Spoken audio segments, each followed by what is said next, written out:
Hello everyone, it's Jamie here. Now, before we get into the actual episode, apologies, I've got a request to make. All of us at the Smart 7 are really excited. Over the past week, we've been nominated for 4 different awards, which is just a huge, massive achievement for all of us. But one of them needs your help. We've been nominated for a Signal Award. We are up against some absolutely terrifying competition. Would you do me a favour? Would you just go to thesmart7.com? That will redirect you to the voting page. It'll take literally 1 minute of your day and could make the world of difference to us here. Thanks very much. Ryan Reynolds here from Mint Mobile. With the price of just about everything going up during inflation, we thought we'd bring our prices down. So to help us, we brought in a reverse auctioneer, which is apparently a thing. Mint Mobile Unlimited Premium Wireless. How to get 30, 30, bit to get 30, bit to get 20, 20, 20, bit to get 20, 20, bit to get 15, 15, 15, 15, just $15 a month? Sold! Give it a try at mintmobile.com/switch. New activation and upfront payment for 3-month plan required. Taxes and fees extra. Additional restrictions apply. See mintmobile.com for full terms. On today's Smart 7, Suella Speech condemned by the UN, Joe Biden hits the picket line, and lots more. It's Wednesday the 27th of September. It's National Fitness Day, and happy birthday, Avril Lavigne. The Smart 7. It's news, but not the news.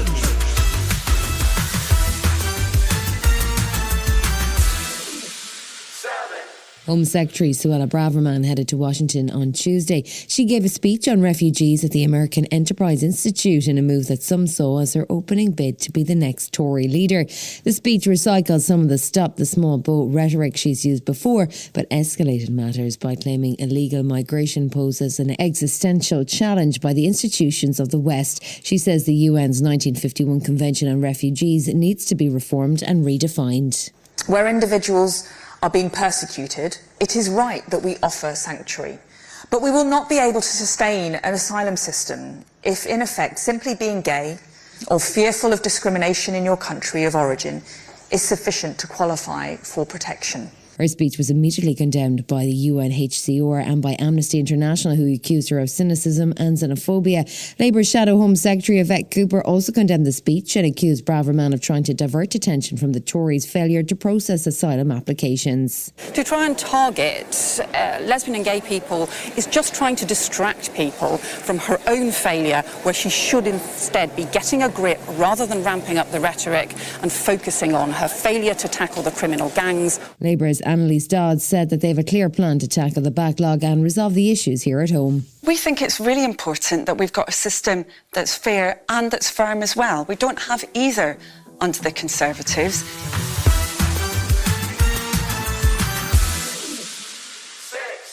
Conference season has begun with the Lib Dems in Bournemouth, the Tories heading to Manchester at the weekend, and Labour in Liverpool the week after. Lib Dem leader Ed Davey gave his speech on Tuesday afternoon and opened with one of his trademark dad jokes after a complaint from a Lib Dem member who took offence after Ed called the Tories clowns. Let me take this opportunity to apologise to the whole clowning community. I'm sorry I used the wrong C word.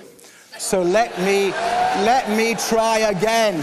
It's time to get these Conservatives out of number 10. He also had some more serious points to make, including a pledge to make cancer treatment within 2 months of diagnosis a legal right. He was also fiercely critical of the way the current government have run the NHS and listed the many failures that have led to record waiting times. The Conservatives have broken promise after promise on the NHS.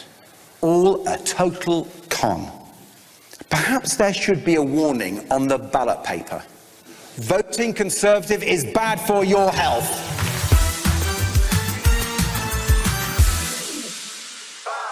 Russia's drone and missile strikes continue to target Ukraine's grain import infrastructure as the battle to break through Russian lines continues in the south, with some cracks showing in the pro-Ukraine alliance and arguments in the US Republican Party about the future defence spending. There's been a sense of urgency in President Zelensky's latest pleas for support.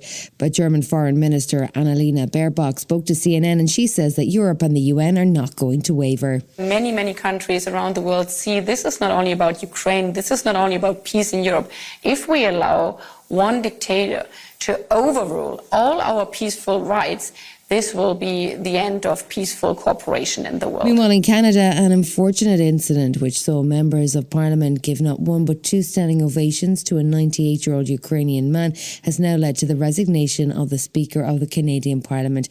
Anthony Rota stepped down after he invited the man who actually fought with the Nazis in World War II to an event with President Zelensky. Canadian Prime Minister Justin Trudeau didn't sound too impressed. The Speaker has acknowledged his mistake and has apologised.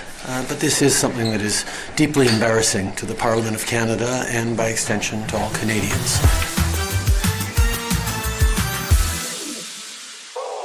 Tuesday saw a New York judge rule that Donald Trump had repeatedly exaggerated his wealth and committed fraud as he built his real estate empire. That sets up a civil trial next week to assess what penalties Trump should face. Meanwhile, Joe Biden lived up to his word on Tuesday as he flew to Michigan to join the striking workers on the picket line. Members of the United Auto Workers have been on strike at three major car manufacturers since early September. They're looking for a restoration of pay and conditions that were cut when Obama's government had to bail out the auto industry. Biden is firmly a union man, and he was happy to make history as the first president to pick up the megaphone. Wall Street didn't build the country, the middle class built the country. Unions built the middle class. That's a fact. So let's keep going. You deserve what you've earned, and you've earned a hell of a lot more than you're getting paid now. So to come on the Smart 7, Man United in Carabao Cup action and Rick and Morty return. Right after this. Welcome back.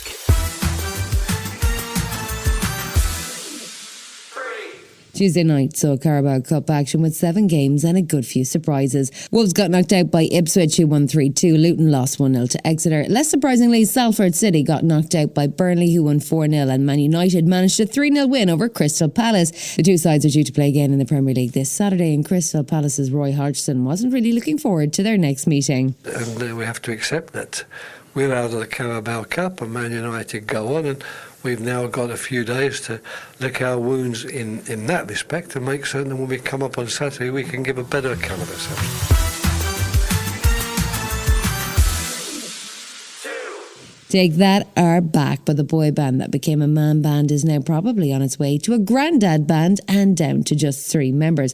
Gary Barlow, Mark Owen and Howard Donald are hitting the road in 2024 to promote their new album called This Life. With dates from Dublin to London and all across the UK, they popped up on the One Show to give fans a teaser for what to expect.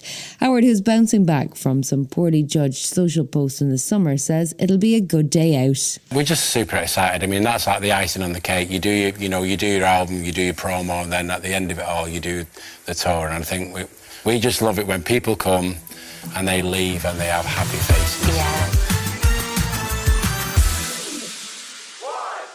For a while, it looked like Rick and Morty might never make it to season 7. The hit Adult Swim comedy show, which has won 2 Emmys and had over 19 million viewers in 2022 in the US, almost got cancelled.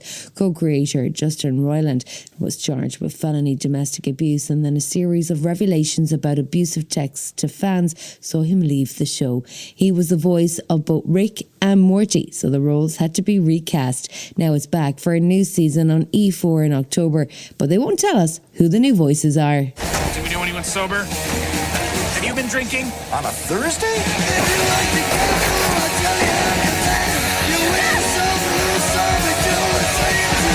How long does a society take to collapse? Let's find out. You've been listening to The Smart 7. We'll be back tomorrow at 7 a.m.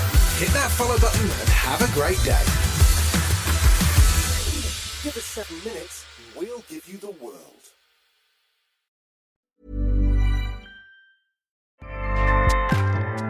Acast powers the world's best podcasts. Here's a show that we recommend. Tell me about your mama's kitchen.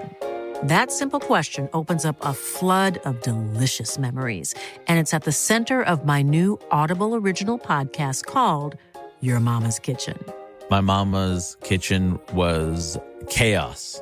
This teeny tiny little room was where we did everything. We grew up there. We became teenagers, adults in that small space. I'm Michelle Norris. The kitchen is usually the heartbeat of our homes. It's the place where we're nourished physically and spiritually. Our loudest laughter is in the kitchen, but so too are some of our most vulnerable moments. Each week on Your Mama's Kitchen, I'll talk to guests, actors, authors, chefs, musicians, and more about how the food and the culinary traditions of their youth shaped their lives in interesting and sometimes surprising ways.